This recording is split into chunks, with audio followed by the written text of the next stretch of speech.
வணக்கம். செல்வகுமாரின் வேளாண்மை மற்றும் இதர பணிகளுக்கு வானிலை முன்னறிவிப்பு. அதிகாரப்பூர்வ வானிலை அறிக்கைக்கு இந்திய வானிலை ஆராய்ச்சித்துறை அறிக்கையை பார்க்கவும். 2025 டிசம்பர் 16 செவ்வாய்க்கிழமை அதிகாலை நிலவர ஆய்வறிக்கை. இலங்கைக்கு கிழக்கு வடகிழக்கு புறம் நீடித்துக் கொண்டிருக்கூடிய காற்றழுத்த தாழ்வு நிலை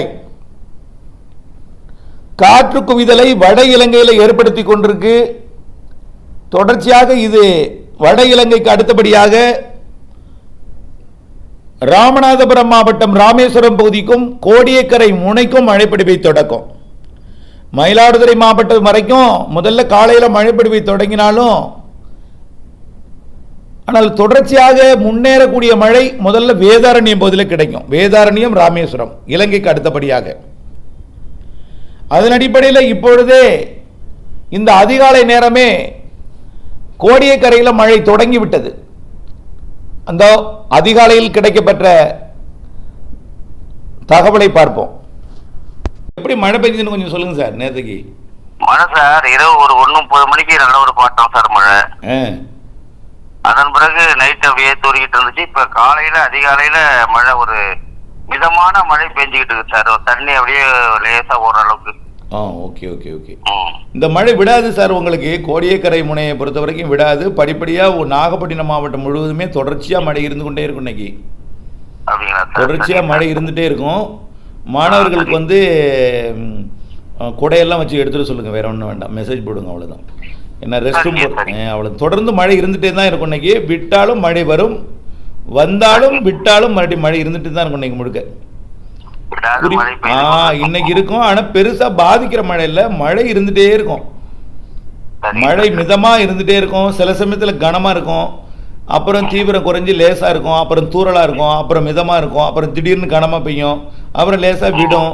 மீண்டும் மீண்டும் இப்படி மழை இன்னைக்கும் இருக்கும், நாளைக்கும் இருக்குது சார். நன்றி சார். நன்றி நன்றி நன்றி நன்றி.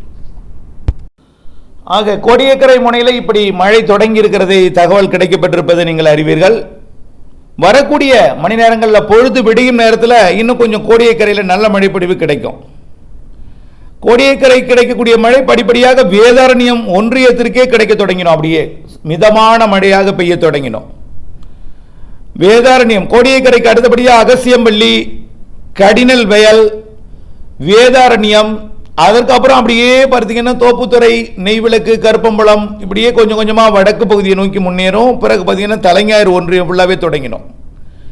பிறகு அப்படியே ஒட்டுமொத்த நாகப்பட்டினம் மாவட்டத்தில் தொடங்கினோம். அப்புறம் அடுத்தது காரைக்கால்.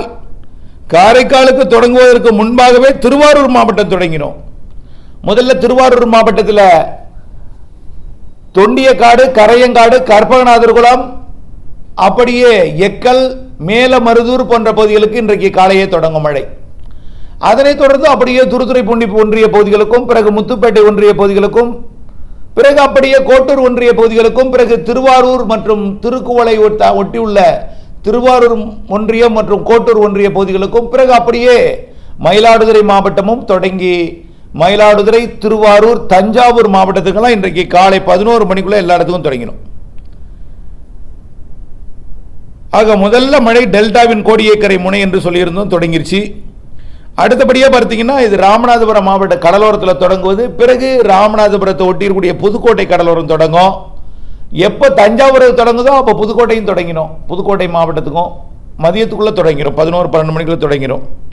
இப்படியே படிப்படியாக உள் மாவட்டத்திற்கு மாலைக்குள் முன்னேறிடும். அதே நேரத்தில் சென்னைக்கும் தொடங்கினோம். ஆனால் திருவள்ளூர், சென்னை, செங்கல்பட்டுக்கு குறைவாக இருக்கும் மழை. அதுவே ஒரு பெரிய பேசுபொருளாக்கும். திடீர் மழை, பனி விலகியது மழை, கொட்டு மழை, சாலையில் நீர் தேங்கியது என்று செய்திகள் வந்த வண்ணம் இருக்கும். இன்றைக்கு ஊடகங்கள் இன்றைக்கு மாநகரம் என்பதனால கொஞ்சம் பெரிதாக விளம்பரமாக இருக்கும். இன்றைக்கு மாலையில் அந்த மழைப்பிடிப்பு மதியத்திலேயே தொடங்கினோம். மதியம் அதற்கு முன்பே டெல்டாவில் நல்ல கனமழையாக மாறிவிடும். மழைப்பிடிப்பு நாம் அறிவித்தது போலவே தொடர்ச்சியாக இருக்கும். விட்டாலும் தொடங்கி தொடரும். லேசாக இருக்கும், தூரலாக இருக்கும், மிதமாக இருக்கும், திடீரென்று கனமாக இருக்கும். சில நேரங்களில் கொஞ்சம் மிக கனமாக பெய்வது போல் அச்சுறுத்தும், பிறகு திடீரென்று குறையும். இப்படியே மாறி மாறி இந்த நாளை கழிக்கும். நாளையும் அப்படித்தான் இருக்கும். இன்றைக்கு விவசாயிகளுக்கு எப்படி மழை அமைய போகிறதுன்னு இதை சொல்றதுக்கு காரணம் என்னன்னா, நேற்று மாலையிலிருந்து மேகம் சூழ்ந்த உடனேயே நிலக்கடலை விதைத்த விவசாயிகள் கைபேசி அழைப்பு. நான் ஏற்கனவே சொல்லியிருந்தேன், நிலக்கடலை இப்போ போட வேண்டாம், இந்த 2 நாள் 16-17 மழை இருக்கு, இந்த மழை முடிந்தோடனே போட்டிங்கன்னா 7 நாள் இடைவெளி இருக்குன்னு சொன்னேன்.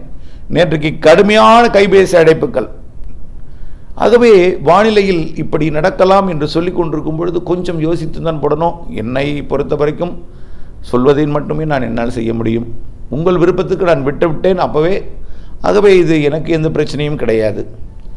ஆகவே வரக்கூடிய இந்த மழை இன்றைக்கும் நாளைக்கும் தான். ஆனால் பாதிக்கும் மழையில் கவலைப்பட வேண்டாம். சில இடங்களிலே நிலக்கடலை வயலில் கொஞ்சம் நீர் தேங்கலாம், ஆனால் காய்ந்து விடும், குடிச்சிடும், அந்த அளவுக்கு தான் இருக்கும் உள்ளே. ஆனால் கடலோரத்தில் வேதாரண்யம், தலைஞாயிறு ஒன்றியம், வேதாரண்யம் ஒன்றியம், திருக்கோளை ஒன்றியம், கீழையூர் ஒன்றியம், நாகப்பட்டினம், காரைக்கால், இதே மயிலாடுதுறை கடலோரம், அதே போல் புதுக்கோட்டை கடலோரம், திருவாரூர் மாவட்டத்தோட தெற்கு பகுதி கடலோர பகுதியெல்லாம் கொஞ்சம் நல்ல மழை இருக்கும், கொஞ்சம் கனமாகவே இருக்கும். இது அப்படியே உள்ளே போயும் தென் மாவட்ட மேற்கு தொடர்ச்சி மலை வரைக்கும் கனமாக கொடுக்கும், தென் மாவட்டங்களுக்கும் கனமாக இருக்கும். இன்றைக்கு எப்போ முன்னேறி உள்ளே போகணும்னு பார்த்தீங்கன்னா, காலையில் கடலோரம் படிப்படியாக இன்றைக்கு மதியம் சென்னைக்கும் தொடங்கும், மாலைக்குள் அனைத்து மாவட்டங்களுக்கும் முன்னேறணும். அனைத்து மாவட்டங்களுக்கும் பரவலாக கொட்டிடாதுங்க, அருகருகே பெய்வதை நீங்கள் காணலாம். ஒன்று ஊடகத்தில் செய்தியாக அறியலாம், இல்லை என்றால் உங்கள் நண்பர்கள் வழியாக கைபேசி வாயிலாக அறியலாம், அல்லது உங்கள் ஊரிலேயே பெய்து நீங்களே உணரலாம். அப்படித்தான் இருக்கும், புரியுதுங்களா? எல்லோருக்கும் பெய்து விடாது, ஆனால் எல்லோருக்கும் தூறல், சாரல், மிரட்டல், மிதமாக, லேசாக, ஒரு இடங்களில் கனமாக, ஒரு சில இடங்களில் கனமாக, ஓர் இடங்களில் மிக கனமாக கூட இருக்கும். தென் மாவட்டங்களில் இப்படி மழை இருக்கும். ஆகவே இன்றைக்கும் நாளைக்கும் இந்த மழை மாலையில் எல்லா உள் மாவட்டங்களுக்கும் வந்துடும். எல்லா மாவட்டங்களுக்கும் சொல்லிட்டோம், உங்களுக்கும் உண்டு. இதில் நாளை தென் மாவட்ட மேற்கு தொடர்ச்சி மழை கொஞ்சம் வலுத்திருக்கு, ஆனால் 18ஆம் தேதி மழை இருக்காது. 18ஆம் தேதி இலங்கைக்கு மட்டும், இலங்கையின் ஒட்டுமொத்த பகுதிக்குமே 3 நாள் மழை. 16, 17, 18 இலங்கையின் ஒட்டுமொத்த பகுதிக்கு 16, 17, 18 3 நாள் மழை. 18ஆம் தேதி கூட வடக்கு கிழக்கு மாகாணங்கள் கொஞ்சம் தீவிரம் குறைஞ்சிடும். தென்னிலங்கை, தெற்கு மத்திய பகுதி, தென் இலங்கைக்கெல்லாம் நிறைய மழை இருக்கும் 18ஆம் தேதி. 19ஆம் தேதியும் மழை இருக்கும்.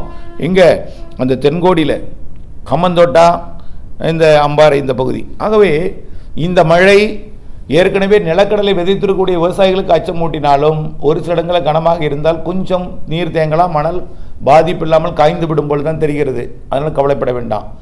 உயிர் கொடுக்கும் மழை எல்லா இடங்களுக்கும் கொடுக்கும். மக்காச்சோள அறுவடையை நாங்கள் இப்போ செய்ய வேண்டாம். 16, 17 மழை இருக்குன்னு சொல்லியிருந்தேன். 18ஆம் தேதிக்கு அப்புறம் நீங்கள் தொடக்குனீங்கன்னா சரியாக 27ஆம் தேதி 28ஆம் தேதிக்கு மேலே மழை வர்றதுக்குள்ளே, அடுத்த மழை தீவிர மழை வர்றதுக்குள்ளே நீங்கள் அறுவடை முடிக்கணும் அப்படின்னு நான் சொல்லியிருந்தேன். ஆனால் பனியின் காரணமாக, மேகமூட்டம் காரணமாக, சரியான ஒரு வெயில் சூடு இல்லாத காரணத்தினால காயவில்லை என்று சொன்னீர்கள். இப்போ வரக்கூடிய நாட்களும் இதே நிலை தான். ஆனால் கடந்த வாரம் இருந்த குளிரை விட கொஞ்சம் குளிர் குறைவாக இருக்கும். இருந்தாலும் குளிர் இருக்கும், வெயிலும் இருக்கும், நல்ல வெயில் இருக்கும், ஆனால் குளிர் இருக்கும். மழை என்பது இவை போய் இணைந்து இந்த மாத இறுதி நாட்களில் தான் வரும். நெருங்கி 2 நாள் லேட்டானாலும் 2 நாள் ஜனவரியில் நாளில் பின்னக்கு தள்ளும். அப்படித்தான் இருக்கும். இப்போ 27 வந்தால் அது 3ஆம் தேதியோட முடிஞ்சிடும். 28 வந்தால் 4ஆம் தேதி, 29 வந்தால் 5ஆம் தேதி, 30ஆம் தேதி வந்தால் 6ஆம் தேதி, 31ஆம் தேதி வந்தால் 7ஆம் தேதியும் மழை இருக்கும். அப்படித்தான் நான் சொல்கிறேன், புரியுதுங்களா? அதனால் மழை பின்னாடி இருக்குது. தீவிரமடைவதற்கு சாதகமான காற்று கிடைக்காதனால அப்படியே உயிரோடு இருக்கும். பிறகு டக்குன்னு தீவிரமடைஞ்சு அது இலங்கை நெருங்கி வந்து தமிழ்நாடு ஊடாக அரபிக்கடல் போகும். அதில் மாற்றம் எதுவும் இல்லை.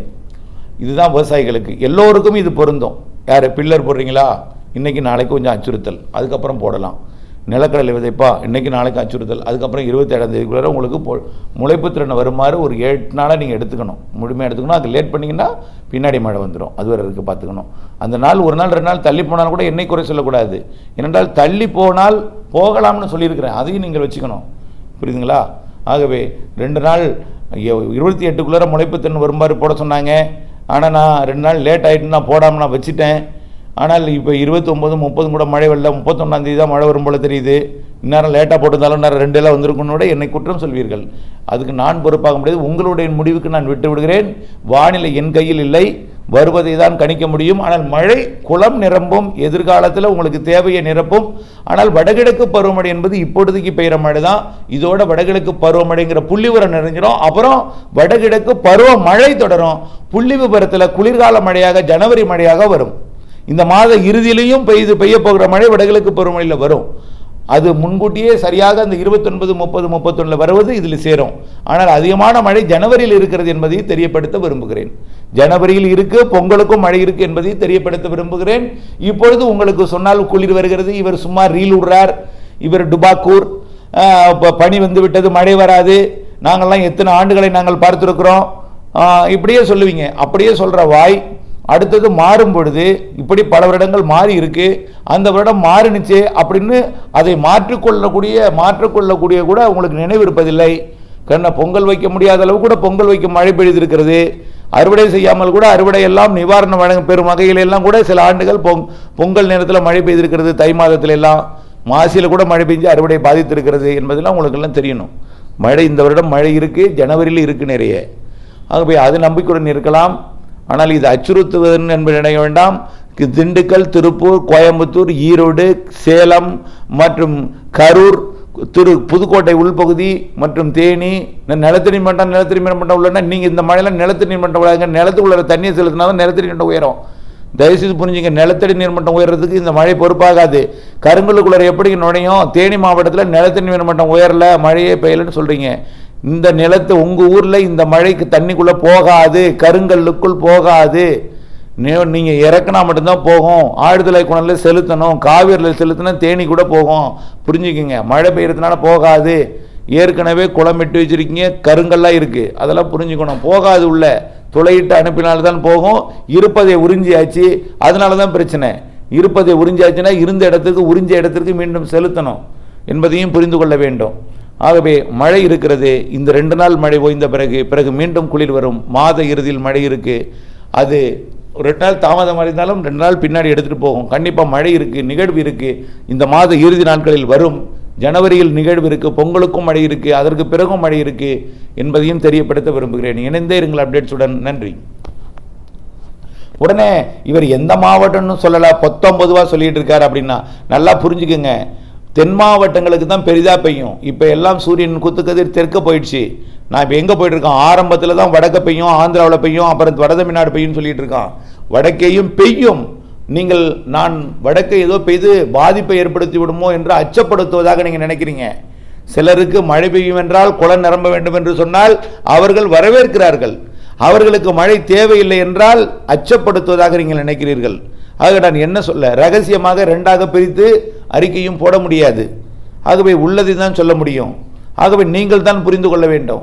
ஒருவர் கஜா புயல் ஏற்பட்ட மன பாதிப்பு, அப்படியே அதில் ஏற்பட்ட அதிர்ச்சி காரணமாக புயல்னு சொன்னா அச்சப்படுறாரு அவரு. ஆனால் புயல் எல்லாமும் கஜா புயல் மாதிரி இருக்காதுன்னு பல திருப்பம் சொல்லிட்டோம். நம்ம எப்பயாவது புயல்னு சொன்னா என்ன திட்டுறாரு? இப்பதான் புதுசா வீடு கட்டினு திட்டுறாரு. என்ன ஏங்க அப்படி போறீங்க?